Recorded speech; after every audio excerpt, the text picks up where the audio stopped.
صباح الفل عليكم، ازيكم؟ اخباركم ايه؟ بقالنا فترة ما قعدناش مع بعض، يمكن اسبوعين ولا حاجة نتكلم.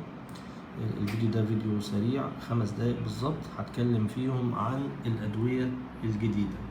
انتوا لاحظتوا طبعا الاسبوع ده، امبارح كان في دواء بنتكلم عنه، الاسبوع اللي قبله كان في دواء، والاسبوع اللي قبله كان في دواء، والناس بشوفها بتقعد تسأل الأدوية الجديدة بتعمل إيه؟ طب ده علاج نهائي ولا لأ؟ طب أسعارها كام؟ طب مين ياخدها؟ طب مين ما ياخدهاش؟ ده اللي هجاوبه في ال5 دقايق دول. بصوا، آه، أدوية الروماتويد احنا كنا متفقين من زمان إن في نوعين من الأدوية، خلاف طبعا المسكنات والكورتيزون، دي حاجات مضادة للالتهاب بس مش علاج للروماتويد. خلاص؟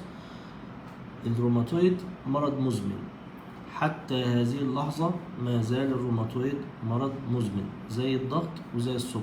يعني الدواء مش بيشفي المرض، مفيش دواء في العالم كله بيشفي المرض، عشان نبقى متفقين، عشان السؤال ده دايما بيجي كتير. وانا باخد الدواء ليه؟ احنا بناخد الدواء عشان يوقف نشاط المرض، عشان ما يحصلش تشوهات في المفاصل.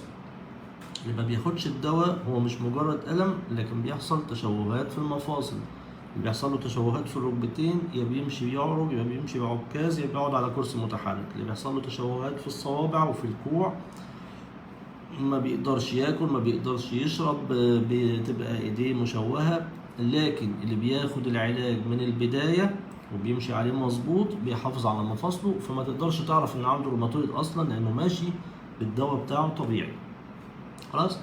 الأدوية اللي بتمنع التشوهات دي نوعين.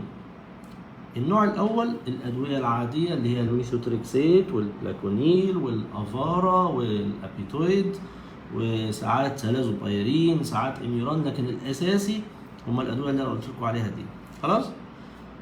وأهم علاج روماتويد حتى هذه اللحظة هو الميثوتريكسيت، اللي معظم الناس مش بتحبه. خلاص؟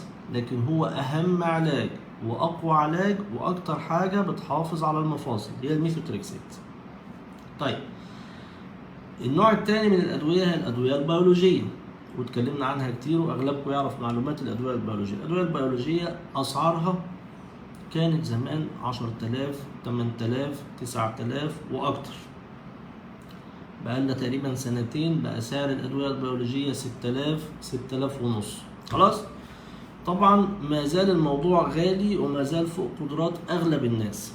الادويه العاديه بتاعت الروماتويد بتتكلف في حدود من 200 ل 300 ل 500 جنيه في الشهر.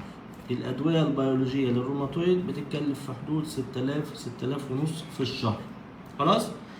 النوعين من الادويه علاج مستمر، مفيش نوع منهم احنا بناخده فتره ونبطل. لكن اللي ما بيقدرش ياخد ب 6000 جنيه طول عمره زي ما بيحصل بره مصر، او زي ما يكون حد عنده تأمين بياخد، بنضطر ان احنا نقول له معلش ناخد 6 شهور نوقف بس نشاط المرض ونستنى شويه ونحتاجه تاني. خلاص؟ طيب ايه بقى الجديد؟ كل اللي فات ده كان القديم.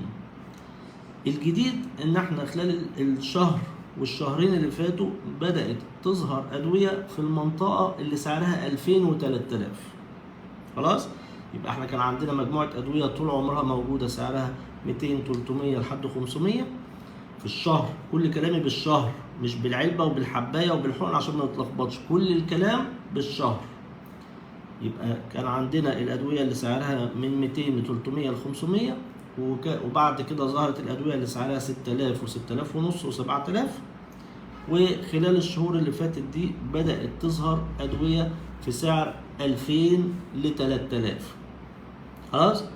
الأدوية دي إيه؟ اللي بين 2000 و 3000 هي نفس الأدوية اللي كان سعرها 6,000 و 6,000 ونص، بس بدأت شركات تانية تنزلها بسعر أقل. خلاص؟ فبدأ يظهر عندنا الباريتافا اللي أنا امبارح كتبت عنه، عبارة عن إقراص. دي في عندنا البيولوجي اللي هي الحقن، وفي حبوب معدلة لمسار الروماتويد بقوة البيولوجي. حبوب معدلة لمسار الروماتويد بقوة البيولوجي. فدي بتتاخد قرص يوميا وبتمشي عليها برضو المفروض طول العمر. لكن لان برضو مش كل الناس بتقدر تاخدها طول العمر، بناخد فترة لحد ما نسيطر على المرض ونريح شوية ماديا. خلاص. فالباريتافا سعره 2000، يعني مش عارف 2400 2600 في المنطقة دي يعني. خلاص. ناس كتير بتكتب طب والفقير يعمل ايه؟ انا مش ببيع دواء يعني انا مش مسؤوليتي ان انا اخلي الدواء، لا اقدر اخلي الدواء كله ب 100 جنيه للناس كلها، ما تاخرش والله، بس مش انا اللي ببيعه. دي شركات ادويه هي بتنتج الادويه، انا كل اللي بقوله لكم ان انا بقول لكم الدواء المتاح ايه.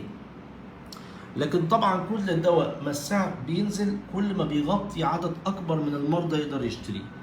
يعني في ناس بالنسبه لها الدواء اللي ب 300 جنيه غالي، ما خلاص مش هنقدر نعمل حاجه.